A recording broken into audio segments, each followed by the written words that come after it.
Hello friends, good evening. कैसे हैं आप सब? तो आई होप आप लोग बहुत अच्छे होंगे। स्वागत है आपका मेरे चैनल श्वेता क्लासेस में। आपके लिए मैं बहुत इम्पॉर्टेंट सीरीज़ आपके सामने स्टार्ट कर रही हूँ, जो कि आपका देखिए सामाजिक विज्ञान के यहाँ पे आपके सारे क्वेश्चन होंगे। ठीक है, सेकेंड पेपर के सिर्फ सामाजिक विज्ञान के। तो अगर आप इसे कंप्लीट कर लेते हैं तो ये कंफर्म है कि आप सेकेंड पेपर में पास हो जाएंगे। ये 100% मतलब इस बात की गारंटी है कि अगर आप ये पूरा क्वेश्चन, इसमें जितने भी क्वेश्चन हैं, इसमें हर एक साल के क्वेश्चन हैं, अगर आप इसे कंप्लीट कर लेते हैं तो आपका कंफर्म है कि आप 100% आप सेकेंड पेपर में पास हो जाएंगे। ठीक है, तो मैं आपके लिए 10 क्वेश्चन की सीरीज़ लाई हूँ। उसके बाद मैं 10 क्वेश्चन के बाद में 15-20 ऐसे बढ़ाती जाऊँगी। ठीक है, तो आइए हम लोग स्टार्ट करते हैं फर्स्ट क्वेश्चन से। देखिए, फर्स्ट क्वेश्चन है हमारा, Bhilai steel plant is located in. Bhilai इस्पात कारखाना स्थित है कहाँ? झारखंड में, छत्तीसगढ़ में, मध्य प्रदेश में और उड़ीसा में। ठीक है, देखिए यहाँ पे आपका क्वेश्चन है, यहाँ पे आपके ऑप्शन है, यहाँ पे आपका डिटेल, आपका जो भी ऑप्शन है ऐसा क्यों है, तो आपको इससे भी आपको काफ़ी हेल्प आपका होगा। तो देखिए फर्स्ट क्वेश्चन का आंसर है answer number b, Chhattisgarh. Chhattisgarh क्यों है? देखिए, भिलाई इस्पात कारखाना जो है वो छत्तीसगढ़ में स्थित है। भिलाई इस्पात जो कि टूल्स होता है वो उसकी स्थापना 1955 में हुआ था। रूस के सहयोग से छत्तीसगढ़ के दुर्ग जिले में हुआ था। ठीक है, और 1959 से ये प्रारंभ हो गया था। 1955 में इसकी स्थापना हुई थी, लेकिन 1959 से इसको चालू कर दिया गया था। ठीक है, अब यहाँ पे आइए हम लोग सेकेंड क्वेश्चन पे चलते हैं। यहाँ पे देखिए एक चीज़ हम लोग देख लेते हैं कि स्टील अथॉरिटी ऑफ इंडिया, इसको कहते हैं SAIL। इसकी स्थापना आपका 1954 को किया गया था। ठीक है, तो यहाँ से भी आपका एक क्वेश्चन आपका बन सकता है। ठीक है, चलिए सेकंड क्वेश्चन पे चलते हैं। विच one of the following rock is an example of sedimentary rock. निम्नलिखित शैल में से कौन सी अवसादी शैल का उदाहरण है? तो इसका आंसर आपका होगा शैल। शैल अवसादी चट्टान का एक एग्जाम्पल है। पृथ्वी तल पे अग्नेय व रूपांतरित चट्टानों के अपरदन के फलस्वरूप ये चट्टान मिलता है। ठीक है, और इन्हें परतदार चट्टान भी कहते हैं। परतदार चट्टान भी इसे कहा जाता है, तो इसे शैल कहा जाता है। थर्ड क्वेश्चन पे आइए। The tail of a comet always point. पुच्छल तारे की पूंछ की दिशा सदैव होती है। Always from the sun, toward north east या टूवर्ड साउथ ईस्ट। तो इसका आंसर होगा आपका a, away from the sun, सूर्य से दूर। पुच्छल तारे का जो दिशा होता है वो सूर्य से दूर होता है। ये आकस्मिक धूल, बर्फ और हिमानी गैस के पिंड हैं जो सूर्य से दूर अंधेरे क्षेत्र में रहते हैं। ठीक है, तो ये चीज़ होता है, इसीलिए ये सूर्य से दूर होता है। ठीक है, मैं आपको मेन चीज़ पढ़ा रही हूँ। अगर उससे आपको संबंधित और भी चीज़ें पढ़नी है तो इस बॉक्स में आप पूरा है, आप पढ़ सकते हैं। आंसर ना क्वेश्चन नंबर 4 देखिए। विच one of the following is associated with fault. ठीक है, स्ट्राइक वैली, एंटी क्लिनोरियम, हॉगबैग और ग्रेबेन।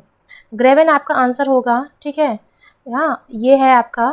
ऐसा ऐसा क्यों होगा ये आपके सामने लिखा हुआ है, आप इसे पढ़ सकते हैं। क्वेश्चन नंबर 5 पे आइए। Which one of the following is not a tropicana desert. निम्नलिखित में से कौन उष्ण कटिबंधित मरुस्थल नहीं है? अरेबिया, एटाकामा, कालाहारी और गोबी। फिफ्थ का आंसर आपका क्या होगा? आपका गोबी। ठीक है, गोबी आंसर होगा। गोबी इसलिए होगा कि जो गोबी आपका है वो उष्ण कटिबंधीय मरुस्थल नहीं है, जबकि अराबिया, अटाकामा, कालाहारी उष्ण कटिबंधीय मरुस्थल आपके हैं। ठीक, चलिए 6 क्वेश्चन पे चलते हैं। Which part of the Indian constitution deal with fundamental rights. भारतीय संविधान का कौन सा मौलिक अधिकार से संबंधित है?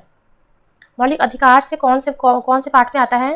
पार्ट 2, पार्ट 1, पार्ट 3 या पार्ट 4? ये आपका आता है। देखिए, भारतीय संविधान का भाग 3 मौलिक अधिकार से संबंधित है। यह अमेरिका के संविधान से लिया गया है। संविधान में इसका उल्लेख अनुच्छेद 12 से 35 के बीच में किया गया है। ठीक है, ये आपका आता है पार्ट 3 में आता है। चलिए हम लोग आगे पढ़ लेते हैं। ये देखिए यहाँ पे आपके लिखा है कि समता का अधिकार अनुच्छेद 14 से 18 में आता है। स्वतंत्रता का अधिकार अनुच्छेद 19 to 22 में आता है। शोषण के विरुद्ध अधिकार अनुच्छेद 23 से 24 के बीच में आता है।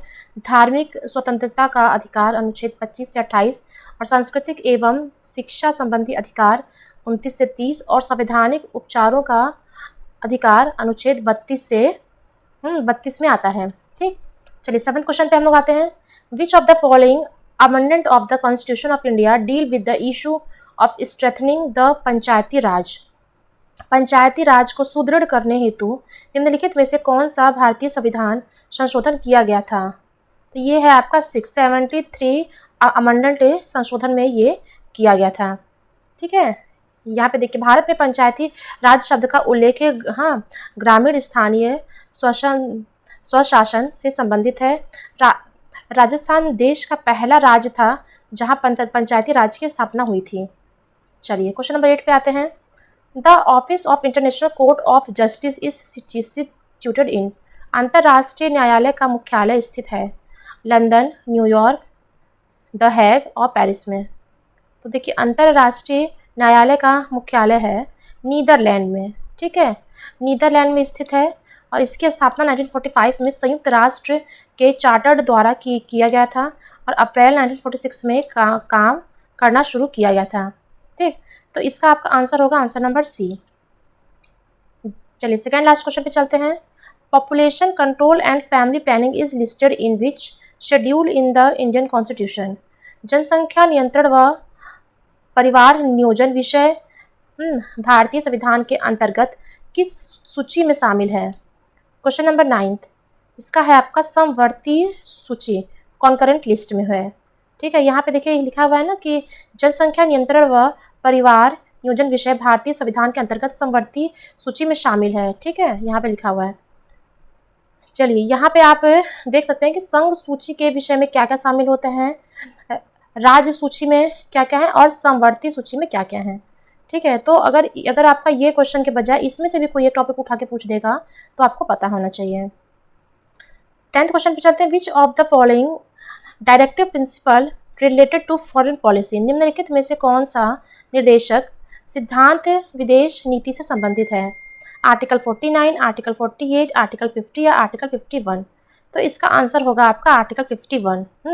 आर्टिकल 51 इसलिए होगा क्योंकि नीति निर्देशक सिद्धांत के अंतर्गत विदेश नीति से संबंधित है और इसका आशय यह है कि अंतर्राष्ट्रीय शांति और सुरक्षा की अभिवृद्धि करना और राष्ट्रों के बीच न्यायपूर्ण और सम्मानपूर्ण संबंधों को बनाए रखना होता है। ठीक है, तो ये है आपका 10th क्वेश्चन। आज के लिए बस इतना ही। मैं अगले क्लास में आपके लिए 10 क्वेश्चन फिर लाऊंगी। बहुत इंपॉर्टेंट क्लास है, जो बच्चे अभी तक ज्वाइन नहीं किए हैं प्लीज़ इसे लाइक शेयर सब्सक्राइब कर दीजिएगा और आपके आने वाले एग्ज़ाम में बहुत हेल्पफुल होगा। Okay, bye bye, thank you.